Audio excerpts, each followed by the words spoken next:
हम हमेशा न्यूज की बात करते हैं, मैंने सोचा आज गॉसिप की भी बात करते हैं कि बॉलीवुड में क्या गॉसिप्स चल रही हैं। आलिया भट्ट की जो आने वाली फिल्म है अगली, वो है अल्फा। और स्पाई यूनिवर्स की फिल्म है, यशराज फिल्म्स इस फिल्म को लेके आएगा।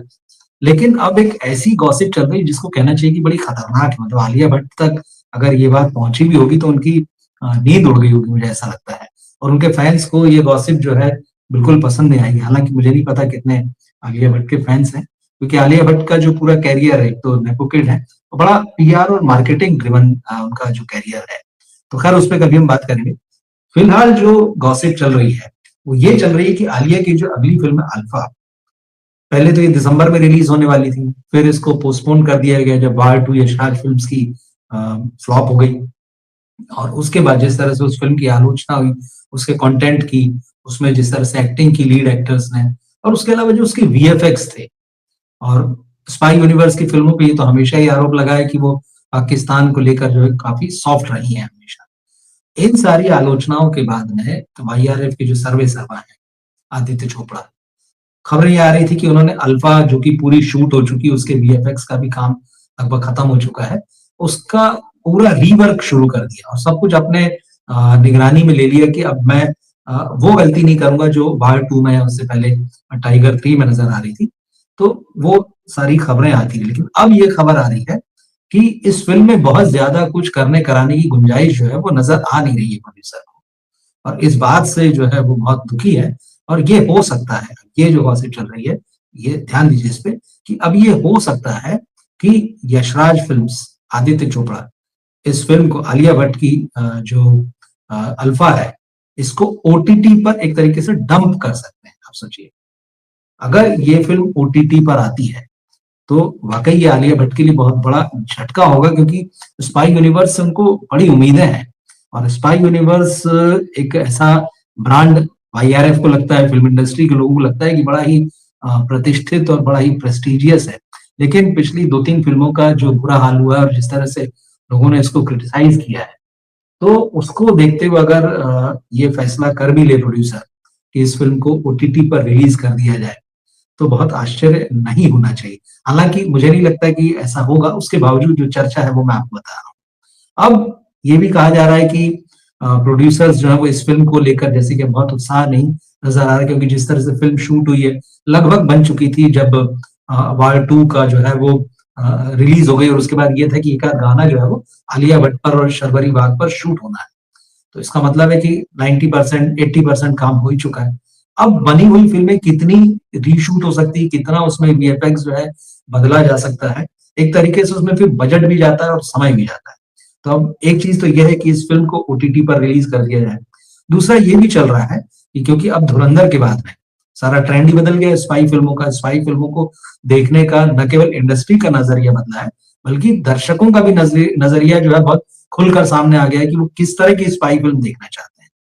हमजा बने हुए रणवीर सिंह वहां जाकर पाकिस्तान में जाके क्या कर रहे हैं, वो जो चीजें अब लोगों के दिमाग में आ गई। ये नहीं कि इस तरह के स्पाई यूनिवर्स में पाकिस्तानी स्पाई के साथ में प्यार भी कर लिया, घर भी बसा लिया, सॉफ्ट भी हो गए, नाच गाना भी हो गया, पाकिस्तान जाके उनके प्रधानमंत्री को बचा भी लिया, ये सब नहीं। वो जो दिखाया है रणवीर सिंह के कैरेक्टर में, तो इससे ये साफ हो गया है कि स्पाई यूनिवर्स जो है वो कहीं ना कहीं डामाडोल नजर आ रहा है। तो एक खबर या एक चर्चा अब ये भी है, एक गॉसिप अब ये भी है कि जैसी स्थिति में है फिल्म, उसमें ज्यादा कुछ ना करते हुए धुरंधर की रिलीज के बाद में इसे भी रिलीज कर दिया जाए। मतलब अब यह है कि यशराज फिल्म्स जो है इस फिल्म से एक तरीके से नाउमीद है। और इस फिल्म को पहले जैसे दिसंबर में रिलीज किया जाना था, फिर रोका, फिर कहा गया कि अप्रैल में रिलीज करेंगे। तो अप्रैल में भी रिलीज करने का मामला दिखता नहीं। जब 19 मार्च को धुरंधर रिलीज होगी तो उसके बाद तो ये जो तमाम बड़े बड़े नाम हैं वही सब अपनी फिल्मों को आगे बढ़ा रहे हैं। तो धुरंधर 2 जो सेकंड पार्ट होगा धुरंधर का, और अभी से ये माना जा रहा है कि वो इससे बड़ा होगा, तो वैसे में अगर अल्फा आएगी तो कितनी मौनी लगेगी ये समझा जा सकता है। तो ये एक बात जो चल रही है, ये निश्चित रूप से आलिया भट्ट के लिए बड़ा दिल दुखाने वाली होगी। तो अब देखना ये होगा कि ये फिल्म थिएटर में रिलीज करता है वाईआरएफ, या फिर इसको ओटीटी पर जो है डंप कर दिया जाता है। दूसरी जो खबर है वो भी जो गॉसिप है वो भी वाईआरएफ से ही जुड़ी हुई है, लेकिन इसमें जो केंद्र में है वो जानवी कपूर है। अब जैसे कि पिछले साल सैयारा जिस तरह से हिट हुई और जिसने हर किसी को चौंकाया, बहुत जबरदस्त सरप्राइज दिया इस फिल्म ने। इसके बाद फिल्म के जो हीरो हैं उनके ऊपर जो है सबकी नजर जो है वो टिकी हुई है आहान पांडे पर, पूरे बॉलीवुड की, कि अब वो नेक्स्ट क्या करेंगे। और नेक्स्ट उनकी जो फिल्म है वो यशराज से ही आने वाली है और अली अब्बास जफर उस फिल्म को डायरेक्ट करेंगे। अब जो चर्चा चल रही है, जो गॉसिप्स आ रही है, वो ये है कि इस फिल्म की एक्ट्रेस तो फाइनल हो चुकी है, शर्वरी वाघ। अब शर्वरी वाघ आहान पांडे के अपोजिट, लेकिन जैसे कि आप जानते हैं बॉलीवुड में नेपो किड्स का बड़ा जोर है। जानवी कपूर भी है, जब से आई है तब से स्ट्रगल कर रही हैं, अभी तक वो खुद को एस्टेब्लिश नहीं कर पाई।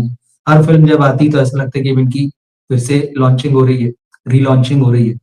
तो चर्चाएं ये है सोशल मीडिया में कि जब ये खबर निकल कर आई कि अली अब्बास जफर के साथ में शर्वरी वाघ, अब वो नेपो किड तो नहीं है, हालांकि वो एक रसूखदार राजनीतिक परिवार से आती है, लेकिन बॉलीवुड से वैसा सीधा सीधा तो कनेक्शन नहीं है। तो ये बात निकल के आई कि जानवी कपूर, अब किसका हाथ है उनके ऊपर आप सब जानते हैं, करण जौहर का। और जानवी के पिता बोनी कपूर इतने बड़े प्रोड्यूसर हैं। तो चर्चाएं ये है कि यशराज फिल्म्स में इन दोनों ने अप्रोच किया और आदित्य चोपड़ा से सिफारिश की जानवी कपूर की, और कहा कि भाई जो आहान पांडे की अगली फिल्म जो बना रहे हैं उसमें आप जो है जानवी कपूर को हीरोइन ले लीजिए। पहले करण जौहर की तरफ से बात गई, फिर आदित्य चोपड़ा ने कहा कि नहीं, हमारी हीरोइन फाइनल है, और अब वो भी कोई रिस्क लेने की स्थिति में नहीं है। वो जिस तरह से यशराज की भी फिल्मों का हाल है, तो सैयारा ने थोड़ी बैलेंस शीट उनकी जो है संभाल दी है। पठान भी बड़ी फिल्म थी, लेकिन उसके बारे में हमेशा ये रहा कि उसके फिगर्स जो हैं कहीं ना कहीं उसमें गड़बड़ियां हैं। तो ठीक है, ये दो फिल्में ही हैं पिछले कोरोना के बाद के दौर से आप देखें जो उनकी बैलेंस शीट में जो है बड़ी सक्सेस दिखाती है। तो ऐसे में ये भी समझ में आ गया यशराज फिल्म के कि भाई अब वो जो हमारा पुराना चलता था कि हम चाहे जिसको लॉन्च कर देंगे, चाहे जिसको अपनी फिल्म में ले आएंगे उसको स्टार बना देंगे और दर्शक हमारी फिल्म को देखने आ जाएंगे, तो वो दौर बीत चुका है। अब दर्शक अच्छी कहानी, परफेक्ट कास्टिंग चाह रहे हैं। तो आदित्य चोपड़ा ने करण जौहर से कहा और उसके बाद बोनी कपूर से भी कहा कि भाई हमारी जो कास्टिंग है वो फाइनल है, क्योंकि अब हम रोल देख रहे हैं कौन सा एक्टर जो है किस कैरेक्टर में फिट होगा, और जो कहानी हम बनाने जा रहे हैं उसमें शर्वरी बाग वो एकदम फिट है, हम उनको हिलाएंगे डुलाएंगे नहीं यहाँ से। तो ये एक और चल रही है चीजें। तो अब वैसे तो ये बात सही है कि ये जो नेपो किड्स वाला मामला है, शर्वरी बाग को अनन्या पांडे ने रिप्लेस कर ही दिया था कार्तिक आर्यन के साथ। अभी जो 2 हफ्ते पहले फिल्म आई है तू मेरी मैं तेरा, मैं तेरा तू मेरी, तो पहले यही खबर थी कि उसमें कार्तिक आर्यन के साथ में शर्वरी बाग को लिया गया है, लेकिन वो करण जौहर की फिल्म थी। तो फिर एंट्री हो गई फिर अनन्या पांडे की, अनन्या पांडे आई तो शर्वरी की विदाई हो गई। तो एक तरीके से तो आज वो बहुत ही खुश होंगी, क्योंकि जिस तरह से कार्तिक और अनन्या की फिल्म का बॉक्स ऑफिस नतीजा आया है, तो उसने साफ कर दिया है कि जो हुआ वो अच्छा हुआ। लेकिन तय है कि शर्वरी बाग ये चाहेंगे कि जो यशराज की जो फिल्म है या यशराज की जो फिल्म है उसमें वो बनी रहे। और जिस तरह से आदित्य चोपड़ा ने करण जौहर को जवाब दिया है, जिस तरह से बोनी कपूर को जवाब दिया है, तो ये बड़ी राहत की बात है। तो कुल मिला के तो यह है कि भाई बॉलीवुड को सबक सीखना ही पड़ेगा कि ईमानदारी से फिल्म बनाए, सही ढंग से फिल्म बनाए। ये नेपोटिज्म जो है वो कहीं ले जाने वाला नहीं है, वो फिल्मों को डुबाएगा।